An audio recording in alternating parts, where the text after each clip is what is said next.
दरखास्त करता हूँ कि तालियों के हार्दिक का स्वागत किया जाए।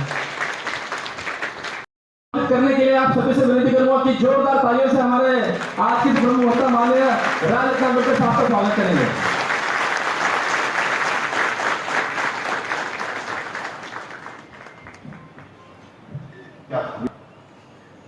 ये जो नया संविधान, जो नया कानून बाबा साहब ने 1949 को दिया, जो 1950 में लागू हुआ 26 जनवरी को, वो क्या है?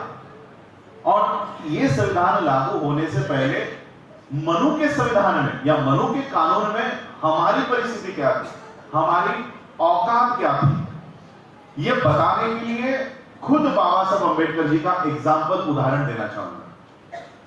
बाबा साहब अम्बेडकर जी, इनका जब जन्म हुआ तो ऑब्वियसली मनु का कानून देश पर काबिज था। मनु के कानून से भारत चलता था। मनु के कानून का नाम क्या था?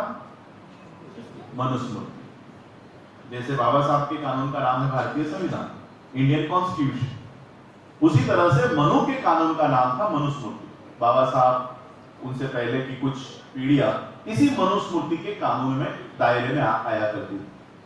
मनु का कानून इस देश के लोगों का विभाजन करता है, वर्ण पे, जाति पे, और हर वर्ण के और हर जाति के लोगों पे कुछ निर्बंध डालता है। जिस जाति में वो पैदा हुआ है वो उस जाति के बंधनों को तोड़ नहीं सकता, वो उसी जाति में पैदा होगा, उसी जाति में मरेगा, और उसके लिए जो निर्धारित काम है वही काम वो करेगा। ब्राह्मण, क्षत्रिय, वैश्य और शूद्र, ये सिर्फ 4 वर्ण हम लोगों को दिखाई देते हैं, लेकिन असल में यहां 4 वर्ण नहीं थे, 6 वर्ण थे। हम 5 वर्ण भी बोलते हैं, लेकिन वो 5 भी नहीं, 6 है।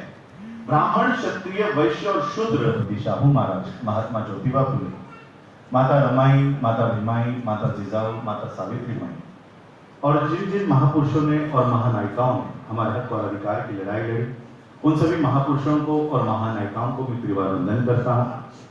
मंच पर उपस्थित आज के कार्यक्रम के अध्यक्ष, अभी यहाँ पर जो उपस्थित थे ADRM सर सुनील कुमार सुमन जी, कौशल महेंद्र कुमार जी, अभी जिन्होंने अपना वक्त मुझे यहाँ दिया, जोनल कार्याध्यक्ष हेमंत जाधव जी, मंडल अध्यक्ष सुधीर जंजाड़े जी, नंदेश्वर सर, तुकाराम तायडे जी, ओमपाल सिंह जी, PK वर्मा जी, मेरे साथ आए हुए मेरे साथी बुद्धिस्ट सोसाइटी ऑफ इंडिया के ट्रस्टी विवेक पवार जी, मेरे साथ आए हुए मेरे साथी संजय गौतम जी, मंच पर उपस्थित सभी मान्यवर और यहाँ पर उपस्थित सभी मेरे भाइयों को, बहनों को और माताओं को राजरत्न अम्बेडकर का जय भीम। आज हम लोग यहाँ पर भारतीय संविधान दिवस, सम्मान दिवस हम लोग मनाने के लिए इकट्ठा हुए हैं।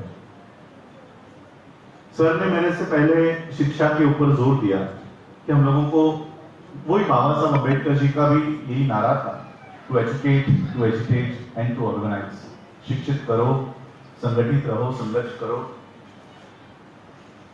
और ये जो संविधान है, ये संविधान जिस तरह से बाबा साहब अम्बेडकर जी ने इसका निर्माण किया, रचना की, मैं आपको बाबा साहब अम्बेडकर जी के जीवन का एक प्रसंग बताना चाहूंगा।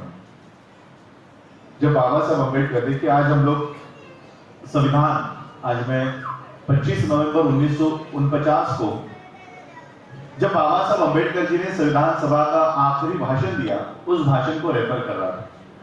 उस भाषण में बाबा साहब अम्बेडकर जी को आधुनिक मनु के नाम से बुलाया गया है।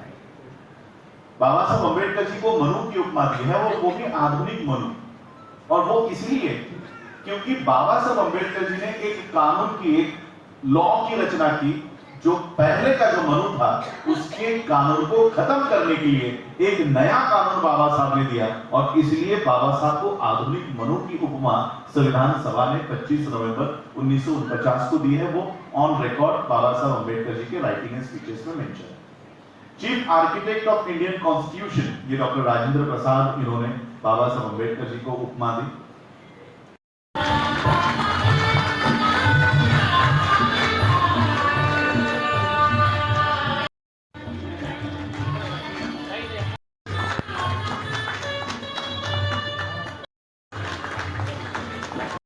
करना चाहूंगा हमारे इस समारोह का उद्घाटन ADRM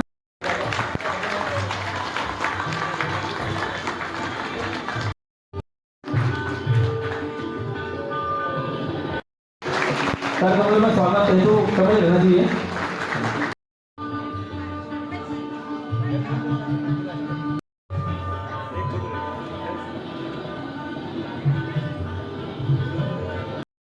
माननीय एनके गायकवाड़ साहब, रिटायर्ड एपीओ माननीय रायफल साहब, आपका भी यहाँ आगमन हुआ है। ऑपरेटिंग शाखा की ओर से हम आपका हार्दिक हार्दिक स्वागत करते हैं।